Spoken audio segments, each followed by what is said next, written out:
Okay, good morning, everybody. Yeah, make sure everything's working here. I think we're good. I have this, I'm going to see if I can show it to you. I have this tool here, like this ring. And I put it here because I noticed that it makes a better picture quality for you guys. Hopefully. Hopefully it does. Anyway, morning, everybody. Happy Thursday. It's Ticker Thursdays, as I can see daily traders are already mentioning. That is true. So we are going to spend a bit of time looking at some tickers here as well this morning that you might supply. If you're here for the first time, welcome. This is our Set the Market morning call. I'm Serge Berger from thesteadytrader.com. And we are going to spend together the next 10 to 15 minutes going through some of the top things on my notepad. As always, I would encourage everyone to take some notes along the way as well, a notepad, or and also, of course, subscribe to the channel. If you hit that subscribe button, you'll be able to get updated in real time when we go live with analysis, and that way you never miss anything. And if you give us a thumbs up like on all the videos that you watch, including these morning call videos, that would really help us as well. So thanks in advance for doing so. You just have to smash that green up button, or I think it's just a button, like an up arrow. Anyway, let's get started. So what are some of the things we're going to talk about here today? Well, first of all, we are going to revisit the Bloomberg Commodity Index, which we talked about earlier this week. It continues to look very constructive. We are very bullish on commodities as an asset class. I want to talk about Palantir. I'd like to give you guys our analysis, both in terms of the longer-term trend and the shorter-term momentum. Then I'd like to go into a chart. Actually, we'll start off with this chart that I'm going to talk about here quickly, which is showing us the bifurcation of the economy and the markets, which I think will be very helpful for you to see. We'll look at Microsoft as well. I have a couple of grievances on Meta Planet, which I'm sure some of you guys have heard before. And again, it's Ticker Thursday, so any stocks you would like us to look at, we'll be happy to take some and take a look at those. Okay. Let's get started. As I promised a second ago, I will start with this chart here. And if you are a TradeOps member, I did post this chart this morning also into the TradeOps members channel. I grabbed it off of Twitter yesterday because I think it's a very, very telling chart of what's going on. And you can see there's quite a bifurcation taking place here that we usually don't have. Where the S&P 500, again, as the white line, continues to blow higher, again, based on a few stocks. But we are seeing these two other ETFs, so beds and eats. One of them is hotels. The other one is restaurants. I think those are pretty good ticker symbols for these respective ETFs. They're going in the exactly opposite direction. And so what this is basically telling us, and we've been very vocal about this for the past, probably 6 months plus, that this is really an AI investment led economy, that when that slows down, and it will slow down at some point, there is going to be an issue on the index level of the S&P 500, right? So this is not about making outlandish, catastrophic doomsday forecasts about the economy. This is a structural issue with the S&P 500 in terms of its again outsized weights in a few stocks. And I think this shows this. So for anyone you're here, obviously we're not allowed to give you investment advice, and thus that's not what this is. But through the lens of education, I really would urge everyone to check the portfolio, probably hedge it, right? There's ways of doing that. You can always come to us over at bluemarlinadvisor.com. We'd be happy to help you with that there. on the advisory side. But here, just educationally, I would urge everyone to start doing this now, because at some point it will be too late. And then the S&P 500, which is essentially everyone's portfolio, believe it or not, is going to have a problem. That doesn't mean that the economy has to crash, doesn't mean that it's the end of the world for all the other stocks, but it will, because of the construction of the index, is going to cause a problem, I think, for a lot of people. So that's that, and hopefully this is helpful. And again, if you would like me to elaborate on that, I'd be more than happy to do so here a little bit later on in Set the Market here.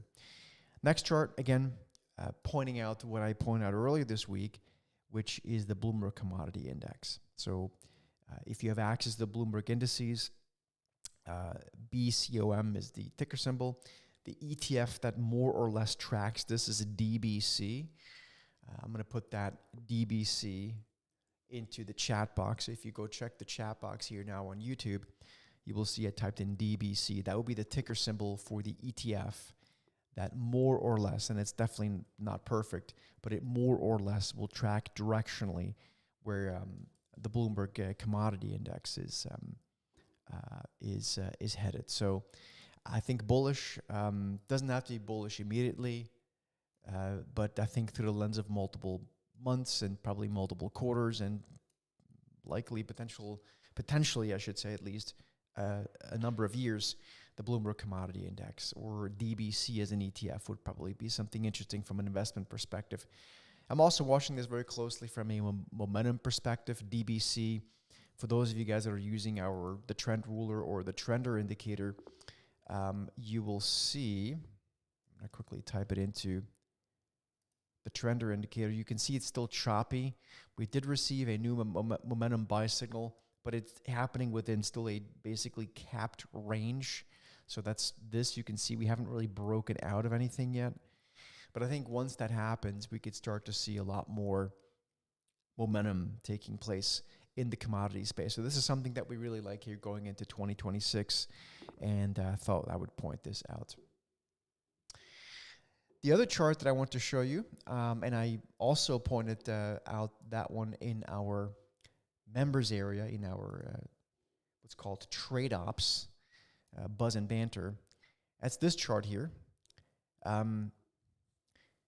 This chart just came out either yesterday or today, but this is the typical job cuts data from Challenger Grain Christmas, and the October job cuts are basically the largest since 2003.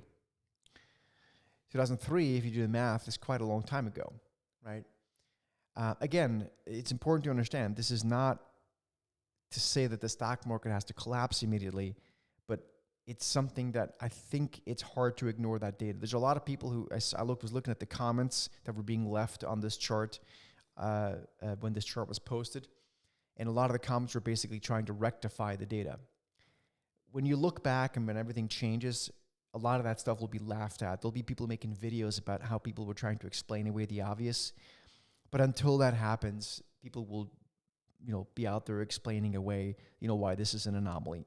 I don't think this is an anomaly. We'll find out, of course, over time. So I think this is something, and we've written a few research pieces on this. If you're interested in some of this, you can always email us, support@thesteadytrader.com, and we can send you the latest research piece that we wrote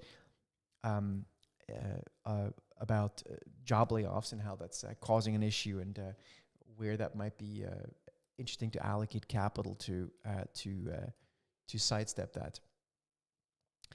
Next thing I want to talk about here is Palantir. Now, in order to analyze Palantir, we need to break the stock down into two different time frames. And so in order to do that, we're going to start off with just the big picture chart. That green arrow is not meant to be a forecast. It's more just the risk, right? It's not a forecast. I really have no view on the stock right now. The only view I do have is that the stock remains in a bullish trend. And so this is what we continue to teach people, right, including in the boot camp, day 3, by the way, which starts in about an hour and 45 minutes. where we teach people that you need to be able to differentiate between the trend, which on Palantir remains very, very bullish. I think we even talked about it earlier this week here. So Palantir has been a bullish trend since basically May 2023. Stock's up now something like, I don't know, 1,800, 2,000%, something like that. So it remains in a bullish trend. And you can see that the trend following trading buy signals along the way that we received. But the long-term bullish trend remains. Now, Palantir hasn't done much. It's even pre-market right now as I'm looking at it. It's basically flat and it's down, I don't know, a few percent off the highs. Which is to say that it's too early to really short it, in my view, if one is looking for momentum.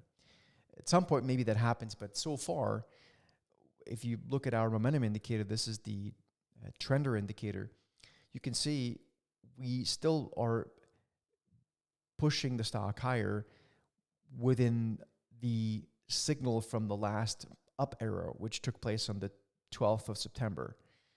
And the stock ended up rallying as much as 21%, still up about 10% from there. So we don't have a new down arrow, a new red arrow, a new sell signal yet, right? We had one that lasted for just a couple of weeks and was not profitable in August, and the one before I think made like 67 or 80%. It was a buy signal on the momentum side. So even from a short-term perspective, we don't yet have bearish momentum. Yeah, there you go. You can see it.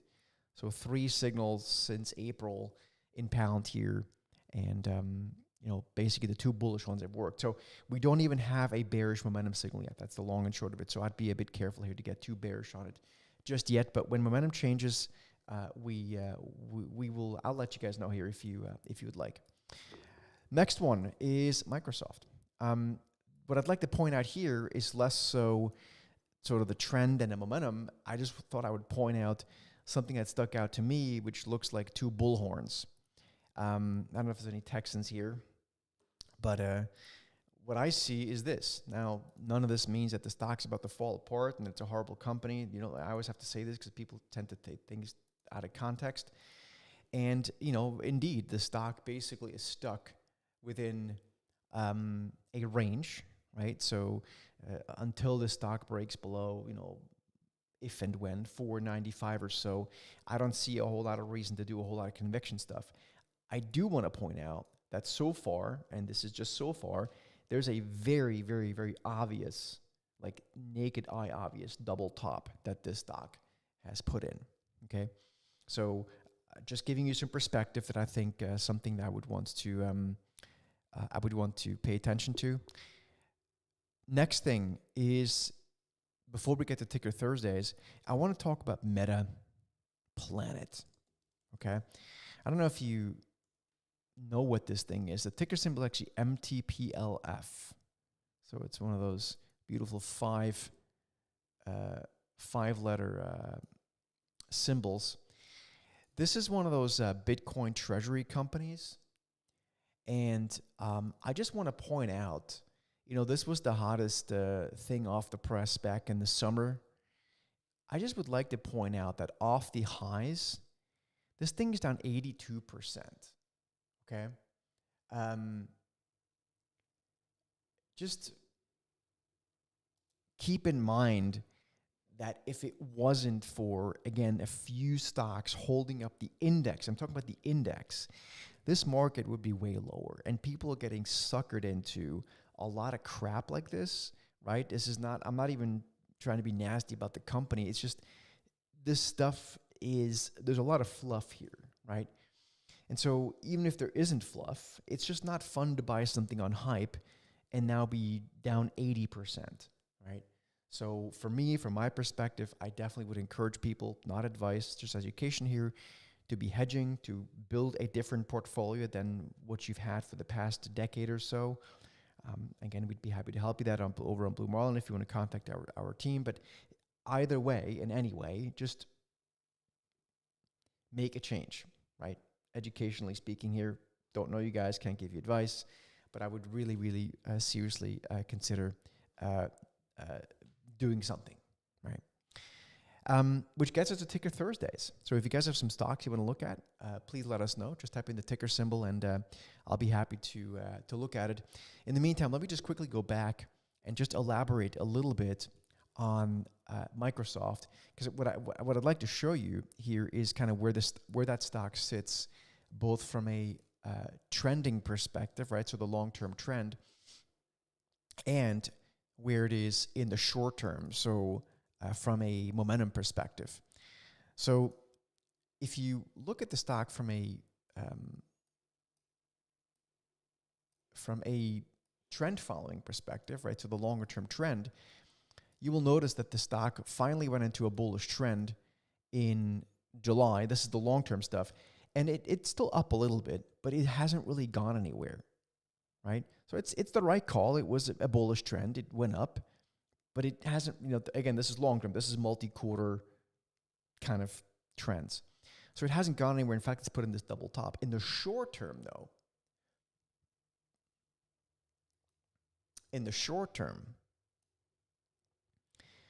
Microsoft has now a bearish momentum signal. In fact, if you are a part of the trender swing trading, the browser-based version, you're going to receive a trade alert this morning on this specific trade here in Microsoft in the short term. Let's see here.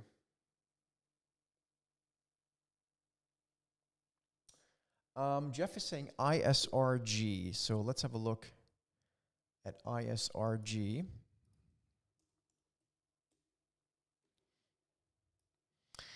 Well, ISRG is a post-earnings situation, right? So I think what you're referring to,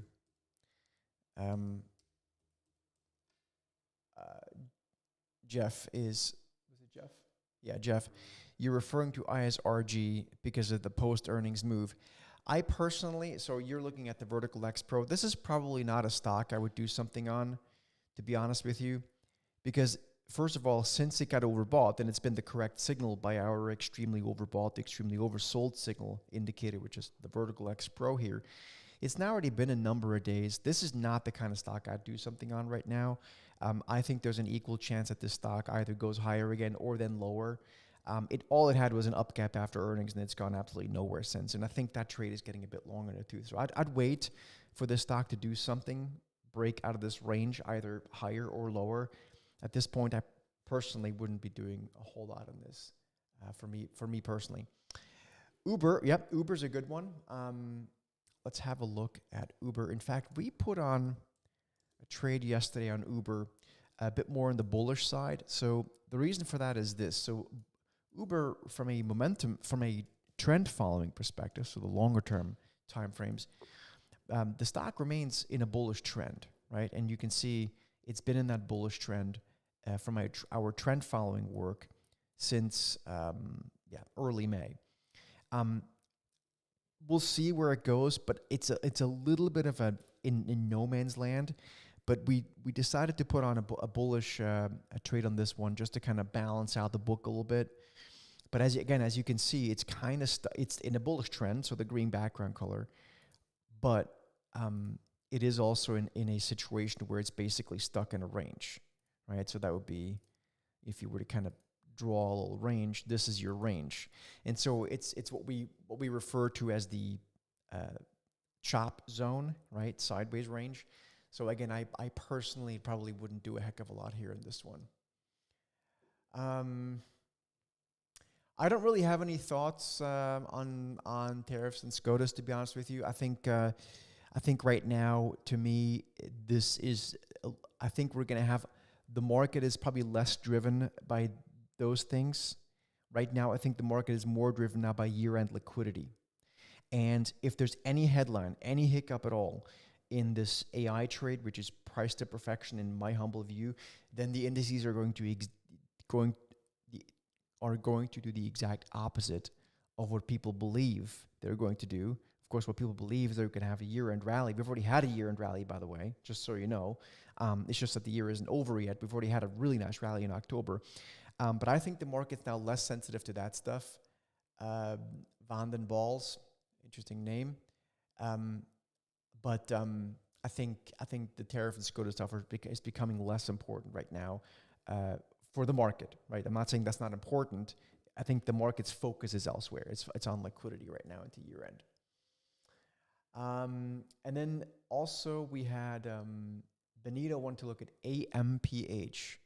No idea what that is, but let's have a look. AMPH. AMPH. Oh gosh. Yeah, so these are tricky ones. I mean, I don't know if you have a background in pharma stuff, but these are the kind of stocks I personally stay away from. Just for me personally, Benito, I have no edge on Amphastar Pharmaceuticals. It's in the pharma world. These things are usually one day away from having some sort of FDA approval or disapproval or something, and the stock can either go crazy or it can go down. The reality is a stock like this is, to me, just very, very difficult to trade. I mean, you can see the stock rallied, 40% over 3 days over whatever the news that was, and then gave it all back. It's classical of this kind of a stock. So personally, this is probably not something I would touch. Yes, thank you, Steve, for reminding everyone. If you please give us a thumbs up, like in the video, that would be very helpful. We do need the algorithms to start picking up this show, otherwise we're going to shut it down. So the more you can give us a thumbs up, like, the more you can tell everyone about it, and of course subscribe to the channel, the more the odds are that we're going to be able to continue to do this morning call. We'll be back here on Monday with the morning call. We do it Monday through Thursday.